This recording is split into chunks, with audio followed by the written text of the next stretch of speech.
बिस्मिल्लाहिर्रहमानिर्रहीम। अस्सलाम वालेकुम जी। मैं नजमुल हसन बाजवा हूँ। तमाम हमद इज़्ज़तों के खालिक अल्लाह ताला के लिए है। वही है जो सबको इज़्ज़त देता है, वही है जो जिसको दिल चाहे ज़िल्लत देता है। आज नाज़रीन कराम, जो कुछ काजी फायज ईसा साहब के साथ हुआ है, साहब भी नहीं लिखना चाहिए अब इनके साथ। आज जस्टिस रिटायर्ड काजी फायज ईसा के साथ जो कुछ हुआ वो उसे इबरत कहा जा सकता है। उसे यह कहा जा सकता है कि आज काजी फायज ईसा साहब निशाने इबरत बन गए हैं। जो कुछ उन्होंने पिछले एक साल में पाकिस्तानी अवाम के साथ किया, आज उसका 0.1% काजी फायज ईसा के साथ हुआ है, और मुंह पे हुआ है और ठोक बजा के हुआ है। जो कुछ उनके साथ हुआ है वो नाज़रीन कराम वो बर्दाश्त नहीं कर सके, और आज के ही दिन नाज़रीन कराम अल्लाह ताला ने इमरान खान को भी सुरखरू कर दिया है। मिसाल लीजिए, मतलब काजी फायज ईसा साहब काला कोट पहनकर अपनी अकड़ी हुई गर्दन के साथ सबसे ज्यादा ताकतवर शख्स बने पाकिस्तान में, इमरान खान को इररेलेवेंट करने की कोशिश करते रहे। वो आज भी अडियाला जेल में बैठा है, लेकिन पाकिस्तान का सबसे रेलेवेंट शख्स है। और काजी फायज ईसा साहब आज अपनी गर्दन और सर और आंखें झुकाए सुप्रीम कोर्ट से बाहर निकल रहे हैं। और यकीन कीजिए कि लोग जो इनके साथ सलूक कर रहे हैं, और जो कुछ आज इनके साथ अपने करीबी जजेस ने किया, और जो कुछ आज इनके साथ सहाफियों ने किया, जो कुछ उनके साथ हुआ है वहां पर, वो नाकाबिले में आए। मैं कोशिश करता हूं कि कुछ चीजें, ऑब्वियसली जितनी जलालत उन्होंने कमाई है आज के दिन, आगे तो आगे पूरी जिंदगी पड़ी है, जितनी जलालत उन्होंने आज के दिन कमाई है उसका पूरा अहाता एक वीडियो में तो नहीं मैं कर सकता कि जो कुछ आज के दिन इनके साथ हो गया। और अभी तो देखिए, पाकिस्तान में ठहरिए, हिम्मत कीजिए, हौसला कीजिए, पाकिस्तान में रुकिए, फिर आपके देखिए अवाम क्या करती है आपके साथ। और ये सबके साथ ही होता है जो कुछ खुदा बनने की कोशिश करता है, ठीक है। और उनके साथ फिर वो क्या था शेर के, वो जो तुमसे पहले यहाँ पे तख्त नशी था, उसको भी अपने खुदा होने पे इतना ही यकीन था, कुछ इस तरह का शेर था। तो नाज़रीन कराम, आज वो तमाम उनके वो जो रोब दबदबे और वो एक बना हुआ था, वो टूट गया है। सुनिए जरा क्या क्या हुआ। सबसे पहली बात तो ये है कि अलविदाई रेफरेंस के अंदर वो जो इशाइया हुआ और अलविदाई रेफरेंस हुआ, उसमें 5 जजेस ने उसका बैकआउट किया। जस्टिस मंसूर अली शाह साहब, जस्टिस मुनीब अख्तर साहब, जस्टिस आयशा ए मलिक साहब, जस्टिस शाहिद वहीद साहब और जस्टिस मलिक शहजाद साहब, ये पांचों के पांचों जजेस जो हैं वो उसमें नहीं आए। और सोने पे सुहागा ये हुआ, अभी जो काजी के साथ हुआ वो बताने से पहले मैं आपको बता दूं कि जस्टिस मंसूर अली शाह ने इनके साथ क्या किया। जस्टिस मंसूर अली शाह साहब ने एक लेटर लिखा, और वो लेटर लिखा तो उन्होंने अंग्रेजी में, मैंने उसको थोड़ा टाइम लगा के उर्दू में कन्वर्ट किया। अभी बाद में जब मैंने कर लिया तो मैंने देखा कि मुख्तलिफ साइट्स के ऊपर लोगों ने ऑलरेडी करके लगा दिया है। तो मैंने कहा यार, मेरी घंटे 1.5 घंटे की मैंने जो है ना वो ज़ाया हो गई। पहले उसको लिख के फिर उसको उर्दू में तर्जमा किया, फिर ऐप में डाला, फिर चीज़ें सेट की, और फिर मैंने सोचा था कि एक्सक्लूसिवली आपके सामने रखूंगा, लेकिन कुछ लोग मेरे से ज़्यादा तेज़ है, उन्होंने पहले ही कर दिया था। तो ये खत सुनिए और काजी फायज ईसा साहब के साथ जो जलालत हुई है उसका मजा लीजिए, ठीक है। ये खत सुनिए, ये सीनियर प्यूनी जज जस्टिस मंसूर अली शाह के साथ जानिब से जो है वो लिखा गया, और उसका उर्दू तर्जुमा मैं आपके सामने पढ़ रहा हूं। वैसे ये पढ़ने से पहले मैं एक दरखास्त आपके साथ जरूर कर दूं, नाज़रीन कराम, चैनल को सब्सक्राइब जरूर कीजिए। अगर आपको लगता है कि हम सही जगह पे खड़े हैं, right side of the history पे खड़े हैं, अगर आपको लगता है कि हमारी खबरें दुरुस्त होती है, तो सब्सक्राइब जरूर कीजिए। अब जरा मैं ये खत आपके सामने पढ़ दूं। तो ऊपर लिखा है, जस्टिस सैयद मंसूर अली शाह, 24 अक्टूबर 2024, हवाला CJPQFREF 1/2024, registrar supreme court of Pakistan के नाम ये खत है। चीफ जस्टिस काजी फायज ईसा के लिए रेफरेंस में शिरकत से इनकार, मुरहा 25 अक्टूबर 2024। आपसे दरखास्त की जाती है कि इस इनकारनामे को रेफरेंस की कार्रवाई का पर रिकॉर्ड पे रखें। यानी कि जो कुछ हो रहा है इसको आपने रिकॉर्ड पे रखना है, इस कार्रवाई को आपने रिकॉर्ड पे रखना है। ऐसा नहीं है कि ये खाता है, ये रिकॉर्ड पे रहने के लिए है। तो वो आगे से जस्टिस मंसूर अली शाह साहब बोलते हैं, वो कहते हैं ये दुनिया भर में ये एक मजबूत रवायत है कि सुबकदोश होने वाले चीफ जस्टिस को एक रेफरेंस के जरिए इज्जत बख्शी जाए। इनकी खिदमात, क़यादत और अदलिया की सालमियत बरकरार रखने के लिए उनके किरदार का रस्मी एतराफ़ किया जाए। ताहम रवायात भी इदारों की तरह उनके किरदारों पर मुनहसर होती हैं जो उन्हें मुजस्सम करते हैं, ठीक है। Number 2 paragraph. इससे पहले जब साबिक चीफ जस्टिस मियां साकिब निसार ने अपने आईनी किरदार से तजावुज किया और अपने दायरे इख्तियार से बाहर मामलात में मुदाखलत की, तो मैंने उनके रेफरेंस में शिरकत ना करने का फैसला किया और 17 जनवरी 2019 को एक खत के जरिए अपने वजूहात रेफरेंस की कार्रवाई रिकॉर्ड पर रखे। आज मुझे उन्हीं वजूहात की बुनियाद पर एक और फैसला करने पर मजबूर होना पड़ रहा है, लेकिन इस बार और भी ज्यादा परेशान कुन वजूहात हैं। यानी कि वो जस्टिस मंसूर अली शाह साहब लिख रहे हैं कि इनका जो किरदार है जस्टिस साकिब निसार से कहीं आगे बढ़कर है। सुनिए अब वो जो वजूहात हैं वो तीसरे पैराग्राफ में जस्टिस मंसूर अली शाह साहब बयान करते हैं। एक चीफ जस्टिस का असल किरदार यह है कि वो सब लोगों के हकूक का तहफ़्फ़ुज़ करे, अदलिया की आज़ादी का दिफा करे और सबके लिए इंसाफ फराहम करे।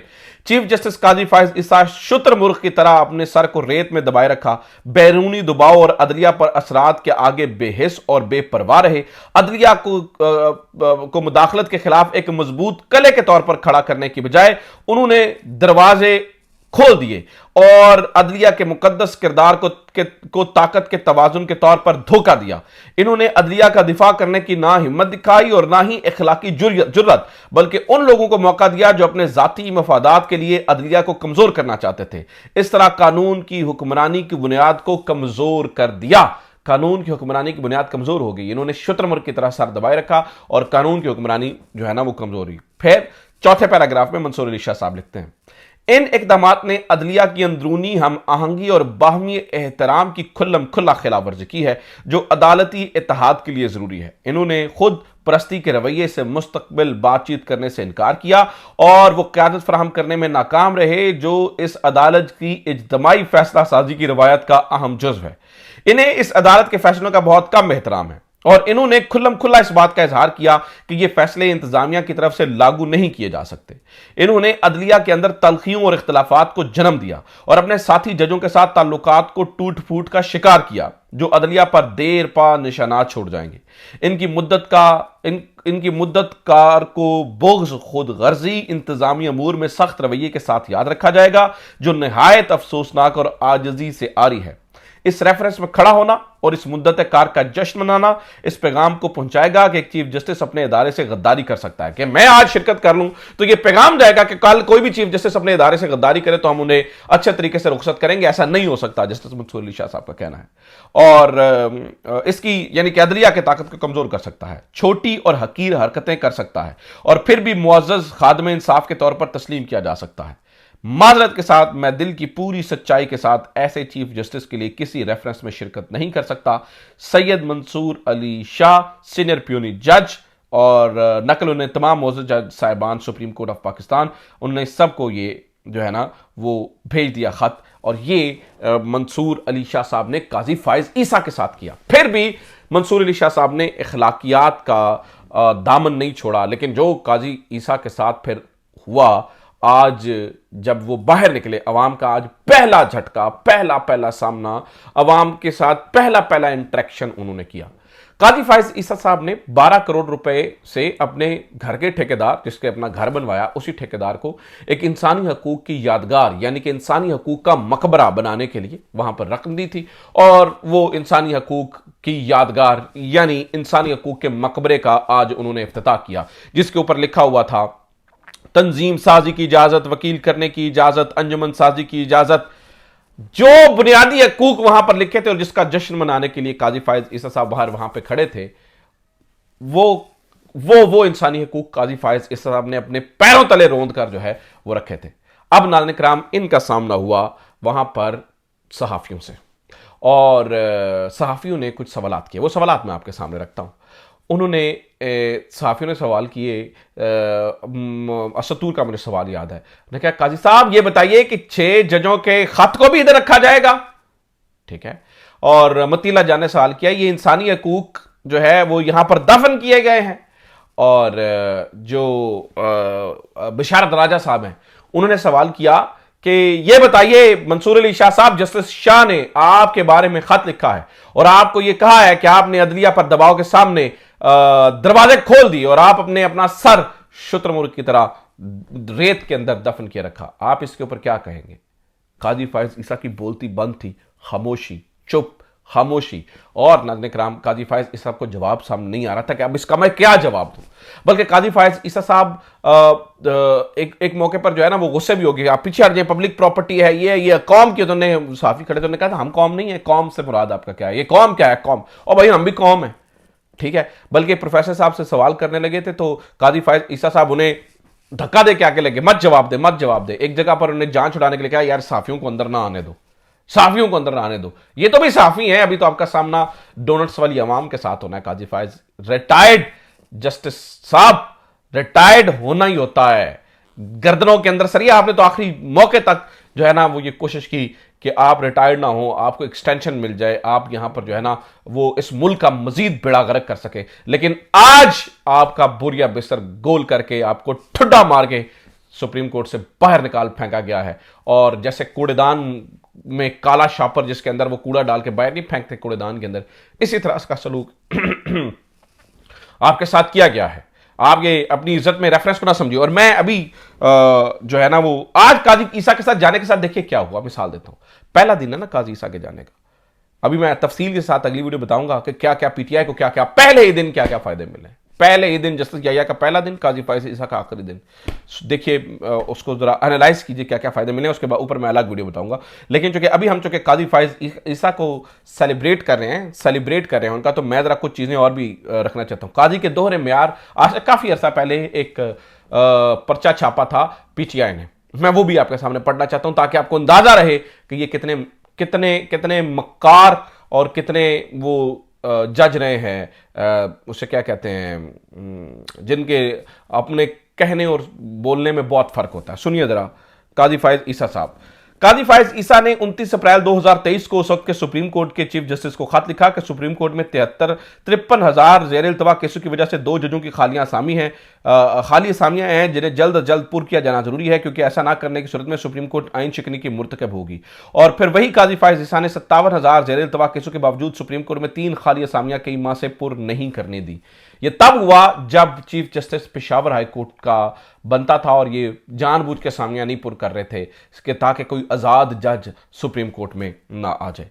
काजी फायज ईसा ने चीफ जस्टिस बनने से कबल 2022 से लेकर अप्रैल 2023 तक चीफ जस्टिस उमर अता बंदयाल के नाम मजमूई तौर पर 8 खत लिखे। अलबत्ता मई 2023 में इस्लामाबाद हाईकोर्ट के जजेस से मुलाकात और उनकी शिकायत सुनने के बावजूद कोई खत ना लिखा और ना ही अगले 10 माह तक उसका कोई जिक्र किया, बल्कि एक और इजाफा कीजिए कि उन्होंने रौंद डालने के अंदर अपना पूरा पूरा किरदार अदा किया। काजी फायज ईसा मार्च 2022 सियासी नोयत के अहम केसेस में चीफ जस्टिस का अपने साथ सीनियरिटी में नंबर 4, नंबर 8 और नंबर 13 का बेंच बनाना और एहसन कानूनी रवायात के खिलाफ है जब यह बल्ले वाला मामला जो है वो हुआ। फिर जनवरी 2024 में चीफ जस्टिस काजी फायज ईसा ने सीनियरिटी नंबर 8 पर जस्टिस मोहम्मद अली मजहर और सीनियरिटी नंबर 13 जस्टिस मुसर्रत हलाली के साथ बेंच बनाकर तहरीक इंसाफ से इंतखाबी निशान छीन लिया। अच्छा जनाब, चीफ जस्टिस बनने से कबल फरमाया करते थे कि सुप्रीम कोर्ट में 3 जजों की तैनाती सीनियरिटी की बुनियाद पर होनी चाहिए, लेकिन अपने दौर में 3 जजों की खाली असामियों के बावजूद सबसे senior chief justice high court Aamir Farooq को सिर्फ इसलिए सुप्रीम कोर्ट नहीं लाया गया कि ऐसा करने से इस्लामाबाद हाईकोर्ट अस्करी कब्जे से आजाद हो जाएगी और अदालती इंजीनियरिंग खत्म हो जाएगी। ये पीटीआई ने छापा कि ऐसा वो देखने आज जस्टिस आमिर फारूक साहब अभी भी सांप बन के बैठे, चले वो कुंडली मार के बैठे हैं, इस तरह से कह लेते हैं इस्लामाबाद हाईकोर्ट के अंदर, ठीक है, बैठे हैं वैसे ही बैठे हैं। अच्छा जनाब, फिर चीफ जस्टिस बनने से कबल फरमाया करते थे कि जनाब सीनियरिटी होनी चाहिए। फिर सुप्रीम कोर्ट में बलूचिस्तान में से 3 जबकि बलूचिस्तान से 4 गुना बड़े खैबर पख्तूनख्वा से सिर्फ 2 जज सुप्रीम कोर्ट का हिस्सा। खाली असामी के बावजूद chief justice Peshawar high court को सिर्फ इसलिए सुप्रीम कोर्ट ना लाया गया क्योंकि पेशावर हाई कोर्ट ने इस्टेब्लिशमेंट की मंशा के मुताबिक काम ना किया। काजी फायज ईसा 2015 फौजी अदालतें गैर आईनी है और मैं पार्लियामान की जानिब से की गई आईनी तरमीम को मुस्तरद करके इसे कलअदम करार देता हूं, जबकि काजी फायज ईसा 2024 पार्लियामान सुप्रीम है और मैं इसका एहतराम करता हूं। हाई कोर्ट जजों की हिरासानी से मुतालिक पार्लियामान कानून साजी करे, हम कुछ नहीं कर सकते। काजी फायज ईसा 2015 में फौजी अदालतें गैर आईनी है, पार्लियामान आईनी तरमीम के जरिए इसे नाफिज नहीं कर सकती। और फिर काजी फायज ईसा 2024 में फौजी अदालतों को गैर आईनी करार देने का 5 रुकनी बेंच का फैसला गुज़िश्ता 6 माह से मुअत्तल और सुप्रीम कोर्ट में ज़ेर इल्तवा, और फिर वो मुअत्तल ही क्या, फिर वो नया बन गया। और फिर अगली कहानियां भी सुन लीजिए। आज काजी फायज ईसा साहब ने तकरीर करते हुए कहा है कि मेरे तमाम फैसलों के पीछे मेरी बीवी होती हैं, तो सबके सामने वाजे हो गया। और वही बीवी जो इमरान खान के खिलाफ प्रेस कॉन्फ्रेंसेस करती रही, प्रेस कॉन्फ्रेंसेस इमरान खान के खिलाफ की। ऑब्वियसली ये सारा कुछ एक औरत, मैं बिल्कुल काजी फायज ईसा साहब की जो अहलियाँ उनके ऊपर कमेंट नहीं करूँगा, क्योंकि मेरी जो अखलाकियात हैं वो इजाज़त नहीं देती हैं कि एक ऐसी औरत जो कि जिनके पास कोई सरकारी ओहदा नहीं है या वो सियासत में नहीं है, मैं उनके ऊपर बिला वजह तनकीद करूँ, मेरी अखलाकियात इजाज़त नहीं देती हैं। सिर्फ एक कमेंट, वो भी काजी फायज ईसा साहब के ऊपर, कि औरत चाहे तो आपको बढ़ा भी सकती है, औरत चाहे तो आपको ज़मीन के अंदर दफन भी कर सकती है। आज आप अपने गिरेबान में झांकिए काजी फायज ईसा साहब और देखिए कि आप अजमत की बुलंदियों के पहाड़ों को छू रहे हैं या फिर आज आप पाताल की गहराइयों में दफन हो चुके हैं। यकीनी तौर पर आपसे बेहतर कोई जज नहीं है, अपने आप को जज करने के लिए। तो देखिए आपने क्या किया है, आपने क्या करने की कोशिश की इमरान खान के साथ। आज इमरान खान को अल्लाह ने इज्जत दी है, वो वहीं पे खड़ा है, वो उसी तरह से खड़ा है, वो डट के खड़ा है। आज भी पूरी सियासत और रियासत इमरान खान के इर्द गिर्द नाम पे घूम रही है। और सोचिए आप कहां पर हैं, सोचिए, झांकिए अपने गिरबान में और कोशिश कीजिए खुद एहतसाबी करें और कोशिश कीजिएगा पाकिस्तान में रहें। रहना आपने कोई नहीं है, अगर रहेंगे ना तो आपको जगह जगह डोनट्स खाने को मिलेंगे। अपना ख्याल रखिए, खुदा हाफिज। पाकिस्तान जिंदाबाद।